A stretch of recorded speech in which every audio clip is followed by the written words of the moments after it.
Welcome to the Shutil podcast. If you don't know me, my name is Martin Depict. I'm a photographer and videographer based in Los Angeles.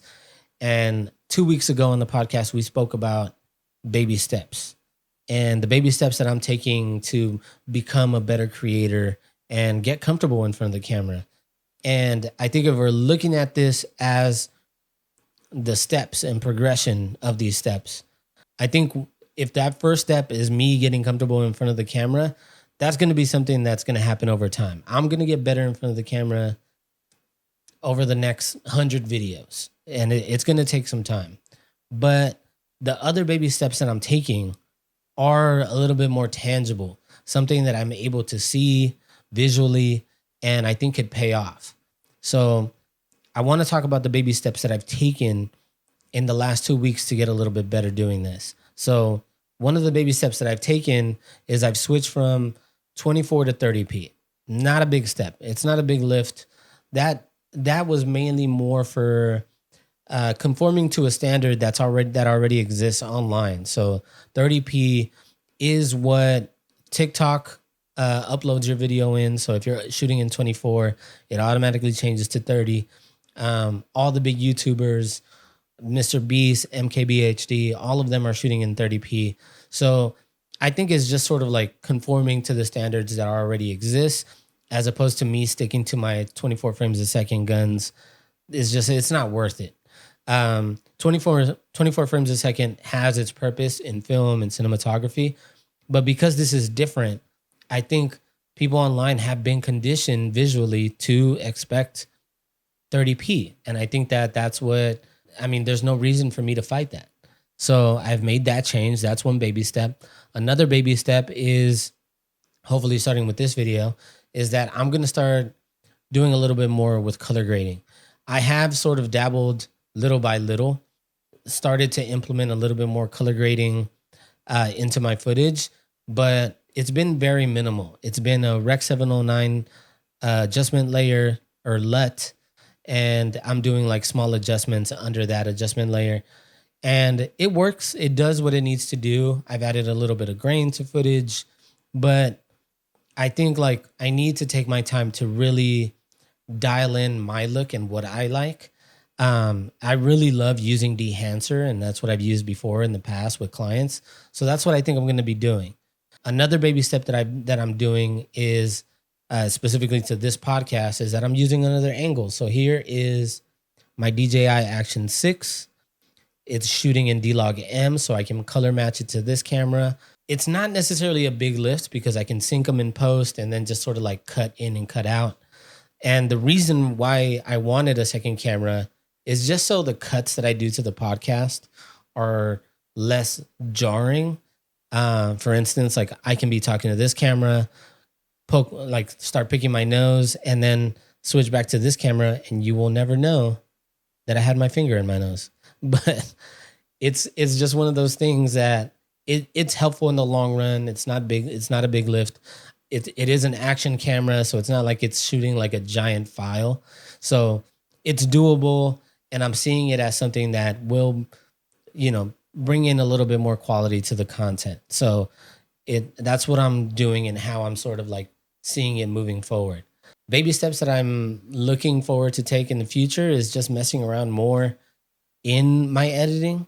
And I think that will depend on time, because if I have the time to edit a little bit more, add transitions, or to add like graphic effects, I'll do it. But then again, I don't want this to get in the way of work. So it's a weird thing to where like I'm trying to find that balance still, and then also continue to make these baby steps.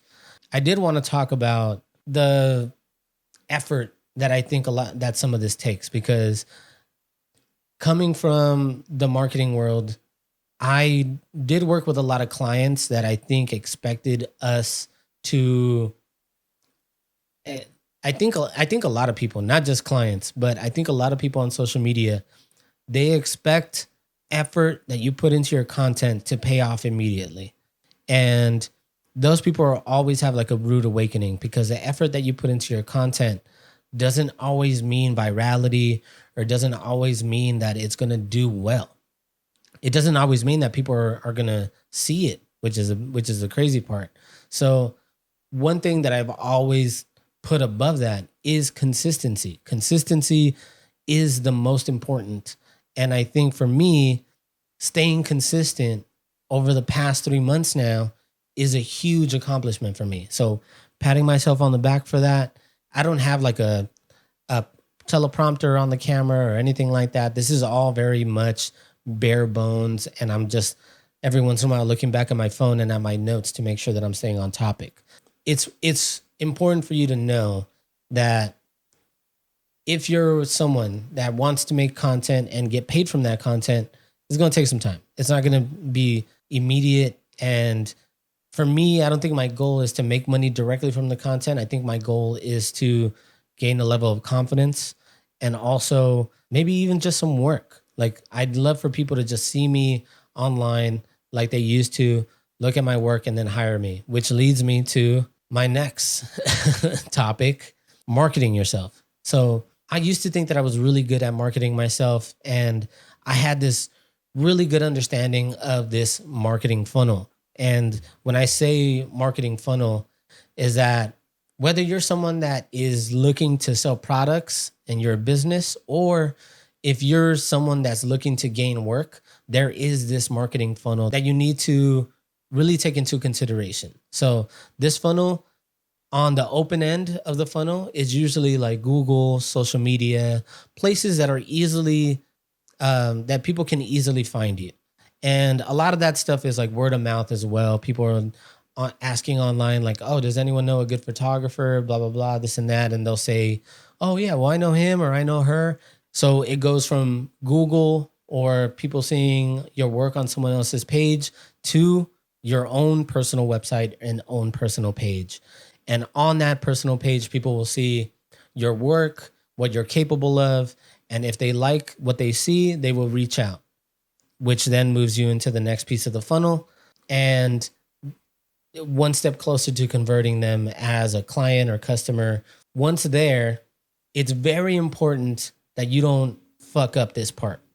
So I think having something like good email etiquette is very, very important. And by good email etiquette, I just mean be polite, use Grammarly, make sure you're not misspelling any easy words. Just be professional. That's like the base level of email correspondence, is be professional. This is a potential person that could be paying you or could be buying something from you. Just treat them as such. Don't be too cool and like take days to respond or anything like that. Just, I think like very few people out there are like Stanley Kubrick for filmmakers, and like people are dying to work with you, or like Mike Miller as a photographer, that like there's clients out there or artists out there that want to shoot with you really bad. There's always someone else. So don't make them look elsewhere. Let them know that they've made the right decision by coming to you. After you've answered all their questions, reply with a media kit. A media kit should be really easy for you to make. It doesn't need to be very crazy. You can put it together in Canva, just have a title page, have a couple examples of your work, and then pricing. Very easy. After you send that, that's when you know whether or not you got them. Now, I say all that to say that I have not updated my media kit since 2020. I have been working pretty consistently with some retainer clients over the past couple of years, and I'm very fortunate to be doing that.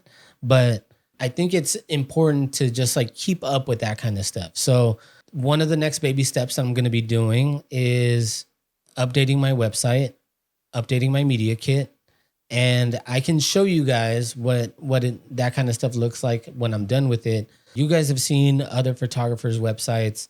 Just have a couple examples of your work. I think for me, I used to use my website as a blog.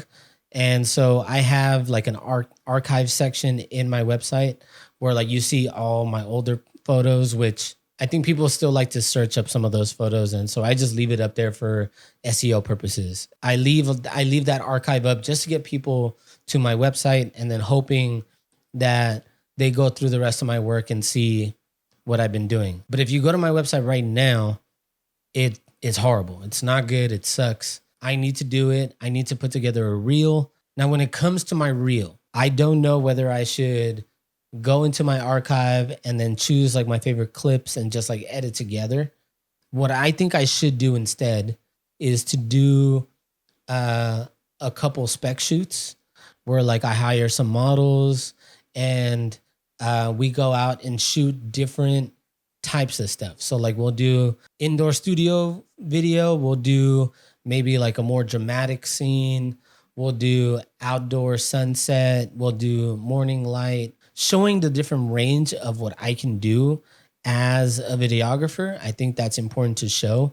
And I think that a lot of this stuff, like I could go back into my archives and look, but there's a lot of stuff now that I'm shooting, especially like the tools that I have at my disposal now that can do so much better than what I could back then. Also, the knowledge that I have now compared to what I had back then, I know so much more now, and I know that I'm capable of so much more now that it's probably worth me going the spec route and putting together a couple of shoots that could show what I'm capable of. And so it would be fun to just sort of like go out with my 4D and just like, you know, whether it just be establishing shots or whether it be footage that I take to set a mood. You want to show that you're capable of the really high energy stuff, and then that you're capable of like the more mellow, peaceful, calm stuff, or even dramatic stuff. And maybe that's an idea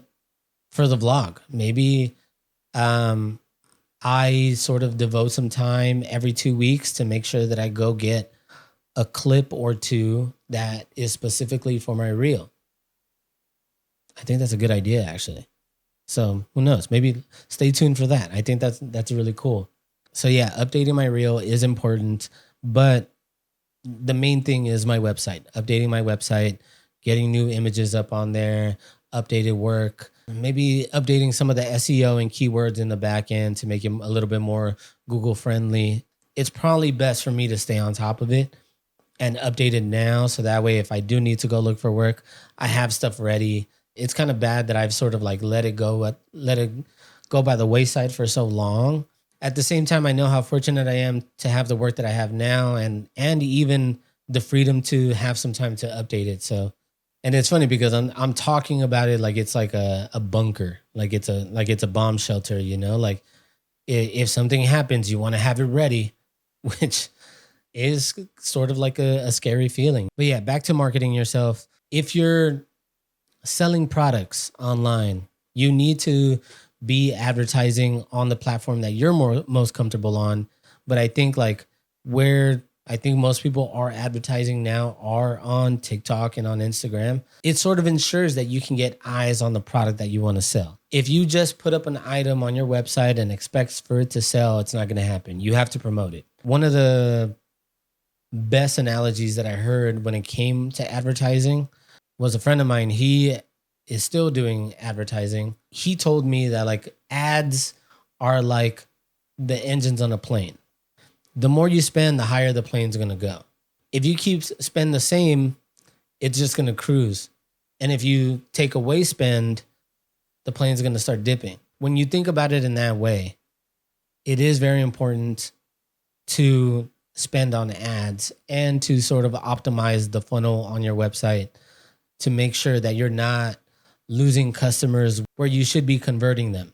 So by that, I mean that if your website is hard to navigate, fix it. If you only have one picture of the item that you're selling, add more. If you have no description of the item that you're selling, make sure that people don't have any questions. You want people to have confidence in your product or in you.